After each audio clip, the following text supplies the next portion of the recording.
welcome to episode 2 of Bramble Jelly. Today I am joined by Jakub Pietras, who is a composer, musician, and Highland cow enthusiast. I feel like that needs to be part of your bio, Yes. right? Yeah, absolutely. But yeah, how are you? Everything all right? Yeah, sadly we only get to talk through Zoom. Jakub and I met through. Well, I reached out to you after I Mm. had been listening to your music on Artlist for a while, and I thought, okay, I'm very inspired by this music. I need to just check in and say Mm. hello. Yeah, I remember you reaching out and me geeking out because you're from Scotland. And back then I've never been, but always wanted to go. Folklore traditions came up, which made me even more excited. What I love about you, and over the course of our friendship, I feel like periodically I'll get images of like the most random looking instrument. You're like, Oh oh, yeah, yeah. I've purchased a, I don't know, I don't even know what half of them are called. I But might have a problem. Yeah. recently you bought a haunted organ. Yeah, it's here actually. Yeah, it's from 1897, so who knows? Probably haunted, yeah.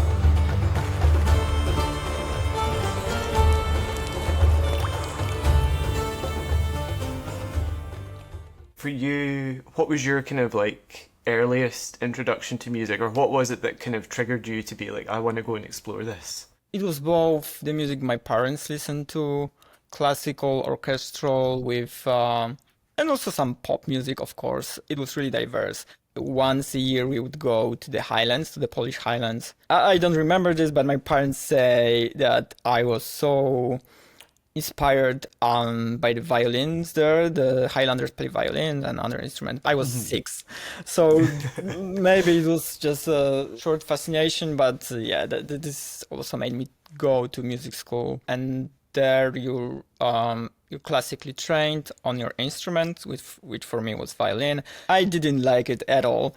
When you kind of grow up in these circumstances, you start to believe that you can't really create music because since you are so bad at harmony and the Mm. theory, then how on earth would you try to make something of your own? But it wasn't something I was bitter about. I wasn't really thinking about it. When you learn about Bach and Beethoven and you're sitting in class analyzing the music of the geniuses, you kind of never think to myself, maybe I can do this. Mhm. It's such a big and monumental work. I was interested in movies though. And after I finished high school, I kind of made this connection. I like movies, I like music. Maybe we can just, do something with it. How was it with you? Like, you always wanted to do that? As a kid, you always dreamed of doing animation, or? Not so much. So it began with me being aware of filmmaking, I think was introduced to me very young.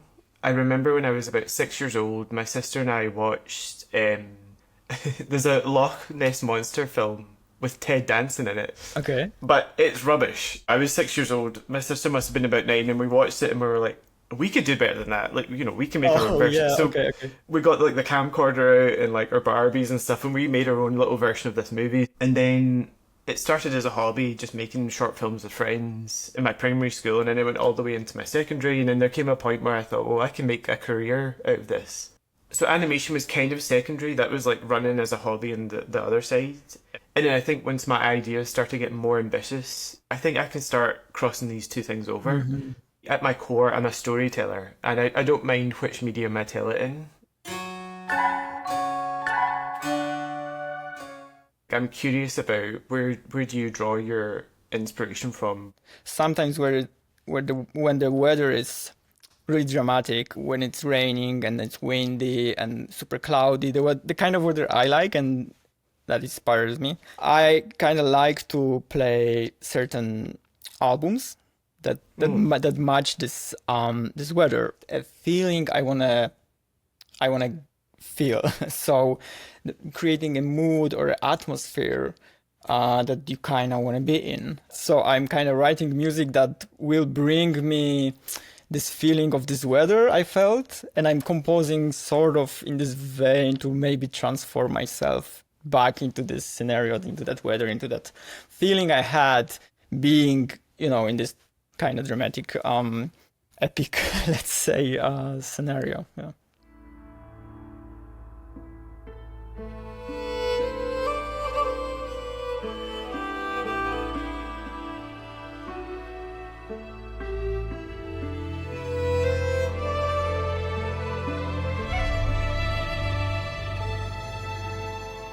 Are there any like live performances that stick with you?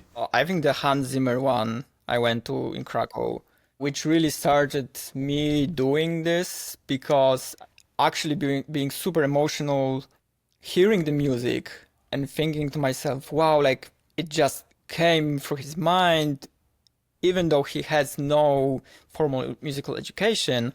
And here I am thinking that I can't do this because I have not super great musical education, but still much bigger than him. And then I was like, then what are you waiting for?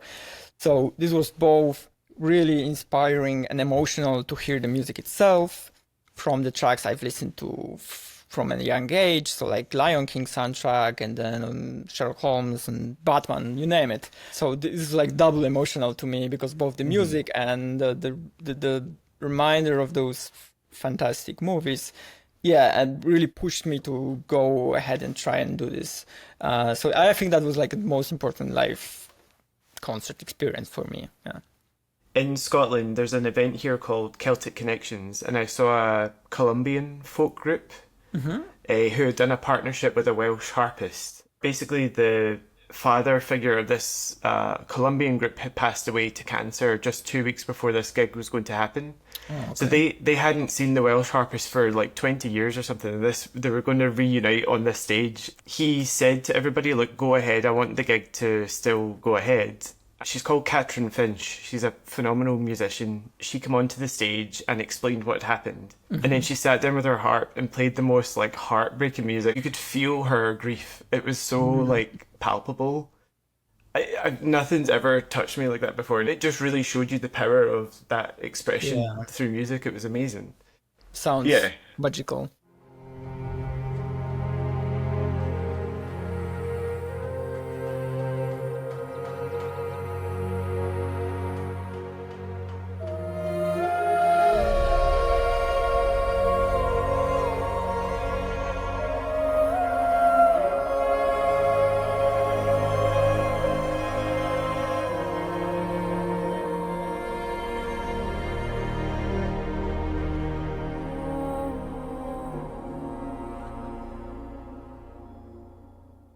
Do you have any things that you've got your sights on that you want to be involved in? New instruments you want to buy or anything like this?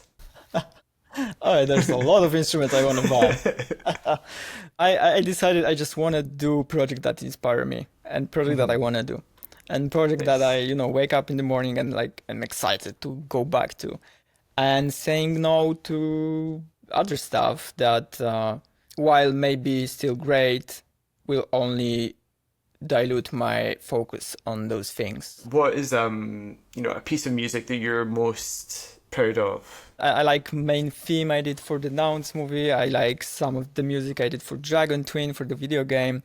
But it's always the same story. It's like the thing you didn't share. You feel like it's your best work yet. Then you release it and a month or two pass and then you look back and you're like, oh, okay, it's fine. I mean, at least I have it like that. So I just try and write the best possible music I can. Obviously the broomsticks, probably because were so many people in music involved that it doesn't feel like it's mine. It feels like it's ours. I remember like asking you, I'm going to do this little short film. It's going to be like 1 to 2 minutes long. Could you do a piece of like jazzy music for me? Like you encouraged me to go bigger. So without Jakub, broomsticks wouldn't be what it is. So yeah, I'm forever grateful for that. The broomsticks were in you all that time. I only just give you a little nudge, like to do it. On that lovely note, I think we should wrap up. But thank you so much for being a guest on Bramble Jelly. Pleasure. Where is the best place that people can find you? And do you have anything you want to like share and plug? Just type in Jakub Pietras in Google and you'll find me, whether it's YouTube or my website. It's easy to find. Before we go, would you like to take part in a game? Oh yeah, bring it on.